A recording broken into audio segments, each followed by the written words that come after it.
Nenuostabu, kad gyvsidabris yra demonizuotas ir nelegalus. Kaip matote, jis gali suteikti net ir paprastai televizijos antenai galimybę transformuoti kintamąją srovę į radijo dažnius, kad būtų galima išgaudyti televizijos signalą. Antenos gali būti suprojektuotos taip, kad priimtų ir perduotų elektromagnetinės bangas visomis kryptimis. Galime manyti, kad rutuliuose ant antenų sename pasaulyje buvo gyvsidabrio. Tačiau vėlgi nepaslaptis, kad gyvsidabris amalgamuojasi su auksu ir kitais metalais. Amalgama yra gyvsidabrio ir kito metalo lydinys. Gyvsidabris stipriai jungiasi su auksu, variu, sidabru ir daugeliu kitų metalų.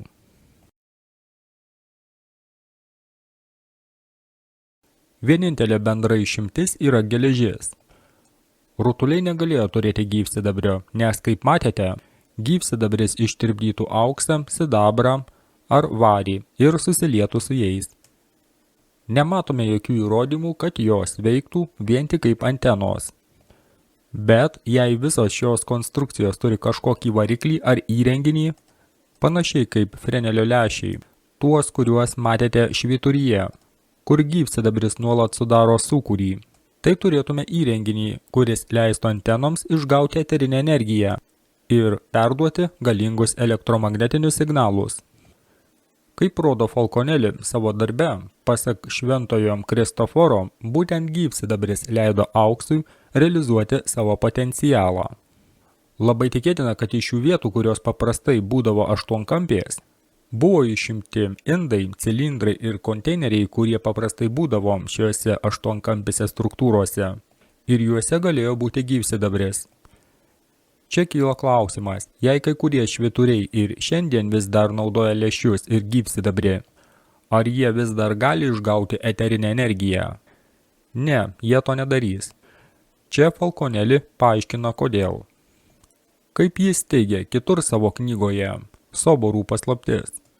Sieros ištirpimas arba kitaip tariant jos absorbcija gyvsidabriu suteikia pretekstą labai skirtingiems simboliams, tačiau gautas kūnas, homogeniškas ir tobulai paruoštas, išlaiko pavadinimą filosofinis gyvsidabris. Tai pirmos klasės medžiaga arba junginys, kuriam tereikia laipsniško gaminimo proceso, kad jis pirmiausia transformuotųsi į raudonąją sierą, paskui į eliksyrą, o trečią kartą į universalų vaistą. Kaip leidžia mums suprasti Falconelli, gryno gyvsidabrio virtimas raudonuoju, sieros būsena yra pirmasis žingsnis. Ir kaip buvo minėta anksčiau, kinabaras arba gyvsidabrio sulfatas taip pat yra raudonos spalvos. Ir kaip matome čia paveiksluose, šventojo Kristoforo apsiaustas yra pusiau pilkas, rodo gyvsidabrį, ir pusiau raudonas, rodo raudonąją sierą. Tai transformuota gyvsidabrio būsena leidžia auksui, čia atstovaujamam Kristoforo, atskleisti visą savo potencialą arba pasiekti mases. Iš tiesų, Falconelli mums sako, kad šios grynos elektromagnetinės energijos paskirstimui per auksinius antgalius ir antenas reikalingas specialaus tipo gyvsidabris, būtent tai, kas buvo induose ir varikliuose. Ir visai įmanoma, kad būtent šis unikalus gyvsidabris visų pirma leido išgauti eterinę energiją iš viršaus. Galbūt tai tik sutapimas, jei tikite tokiais dalykais. Tačiau įdomu tai, kad daugelis mažų indų, panašių į relikvijas, kuriuos matome, viduje turi raudoną spalvą. Galbūt tai medžiagos pagerbimas, kuri kažkada juose buvo.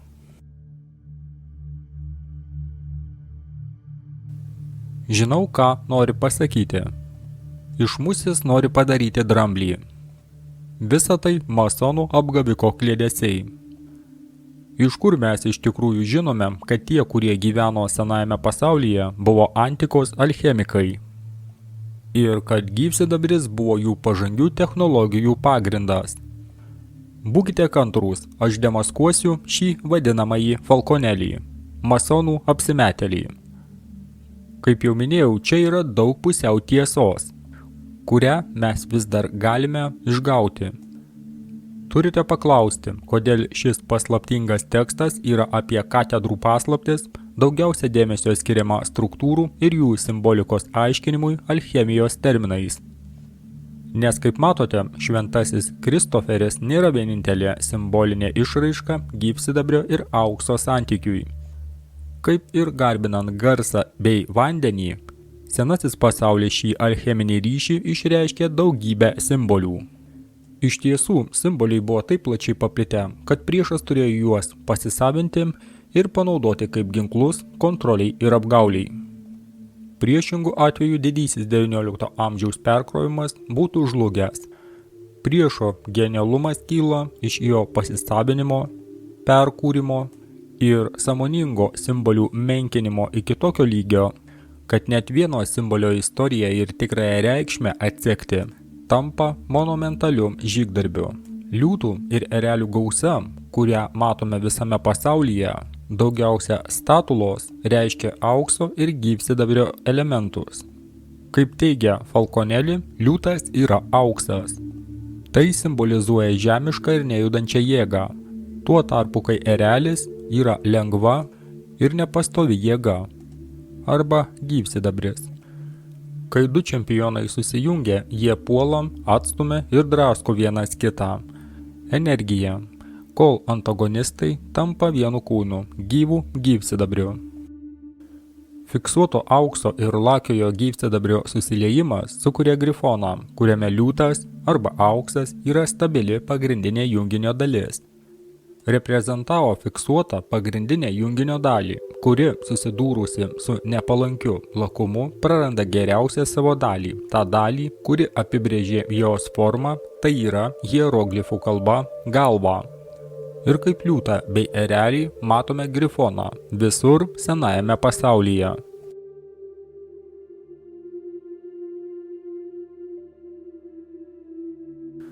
Kaip ir šventasis Kristoforas, grifonas simbolizuoja gyvsidabrio ir aukso mišinį bei derinį, kuris leido veikti senojo pasaulio technologijoms. Gyvūnų ir alchemijos asociacijos simbolika buvo ištrinta iš istorijos. Daugiausia dėl šių gyvūnų heraldinių simbolių priskyrimo karališkųjų ir didikų simbolikai. Šie gyvūnai, puošiantys nacionalinius imperatoriškuosius anspaudus, kaip matome, priskiriami Romos imperijai, Britų imperijai, Jungtinėms valstijoms ir taip toliau.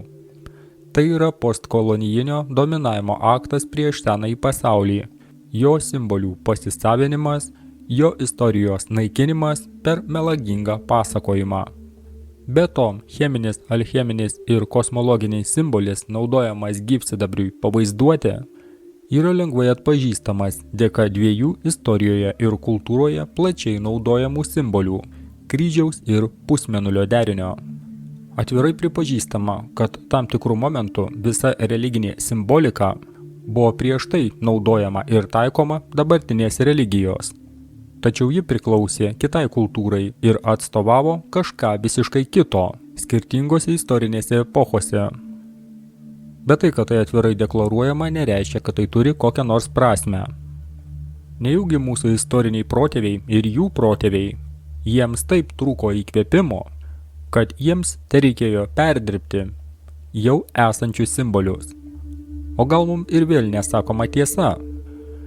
Krikščioniškosios ir islamo simbolikos bei kultūros derinys yra toks paplitęs mūsų karalystėje, kad atidžiau panagrinėjus pradeda atrodyti gana absurdiškai. Šventosios Irenos bažnyčia Turkijoje iš pradžių buvo suprojektuota kaip bažnyčia 532 metai prieš mūsų erą.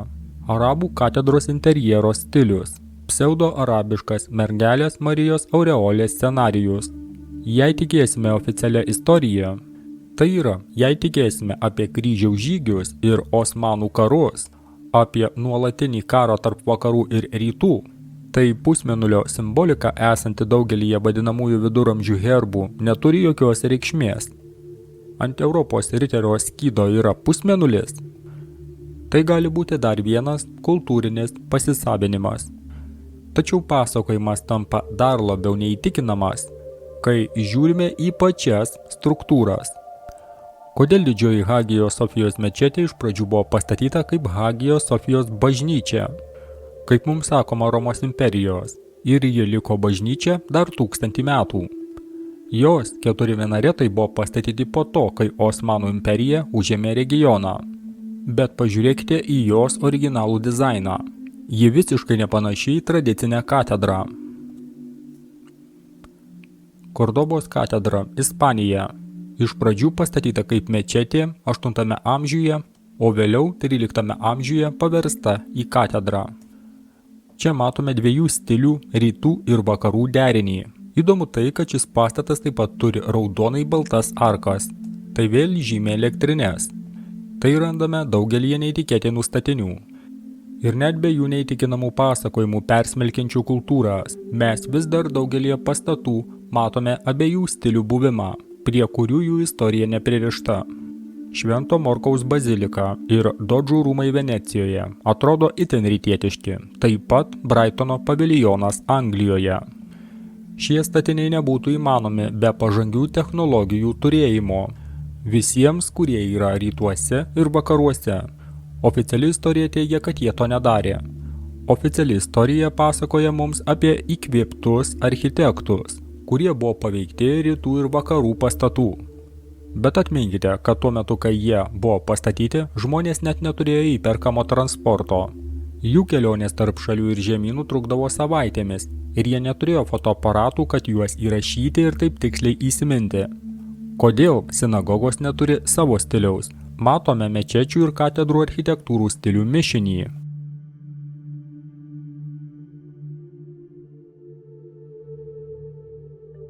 Visur matome vandens siurblines, kurios primena katedras. Matome vandens bokštus, kurie primena pilies bokštelius. Matome katedras, kuriuose įsikūrė oficialūs vyriausybės pastatai. Visi šie pastatai priklauso vienai civilizacijai. Štai kodėl artimuosiuose rytuose randame tiek daug sugriautų katedrų. Tai griuvėsiai po didžiojo perkrovimo, o vėliau paskleisti klaidinantys istoriniai pasakojimai. Štai kodėl senose 19 amžiaus nuotraukose matome pusmėnulį, ten, kur jo neturėtų būti. Tai Brazilija. Pažvelkite atidžiau. Net ir šiandien musulmonų populiacija Brazilijoje yra apie 1% šalies gyventojų. Tai kodėl šis pusmėnulis yra ant vienos iš antenų 19 amžiuje? Kodėl jis yra San Franciske 1905 metais? Daugelyje senovinių religinių pastatų matome daug struktūrų, sudarytų iš kryžiaus ir pusmėnulio. O kaip dėl tų visų neįprastų antenų? Daugelis antenų veikia kaip simetriniai instrumentai, skirti pagerinti eterio išgavimą ir perduoti energiją kitoms antenoms. Jie niekada nebuvo įvairių religinių frakcijų požymiai senajame pasaulyje. Vėliau greičiausiai jiems buvo priskirtos šios vertybės, siekiant sunaikinti vieningą senąjį pasaulį ir jo supratimą apie Dievą. Netgi oficialus naratyvas pripažįsta, kad tik 19 amžiuje pusmėnulis pradėtas sieti su Osmanų imperija. Tik 1950 metais šis simbolis tapo islamo simboliu. Pusmėnulio ir kryžiaus simboliai yra daug sudėtingesni, nei dauguma mano. Antenų kontekste jie greičiausiai yra simbolinė duoklė alcheminiam gyvsidabriui, kuris privertė juos veikti. Tačiau pusmėnulis ir kryžius suteikia ir platesnę prasmę, susijusią su šventu energetiniu ir eteriniu mūsų visatos darbu. Mes grįšime prie šių simbolių vėliau. Tai nereiškia šių simbolių reikšmės diskreditavimo šiandien. Simbolika laikui bėgant vystosi, bet šią evoliuciją kruopščiai suplanavo mūsų kontrolieriai. Tai taip pat nereiškia, kad norima diskredituoti Dievą. Ir šis momentas yra lemiamos svarbos.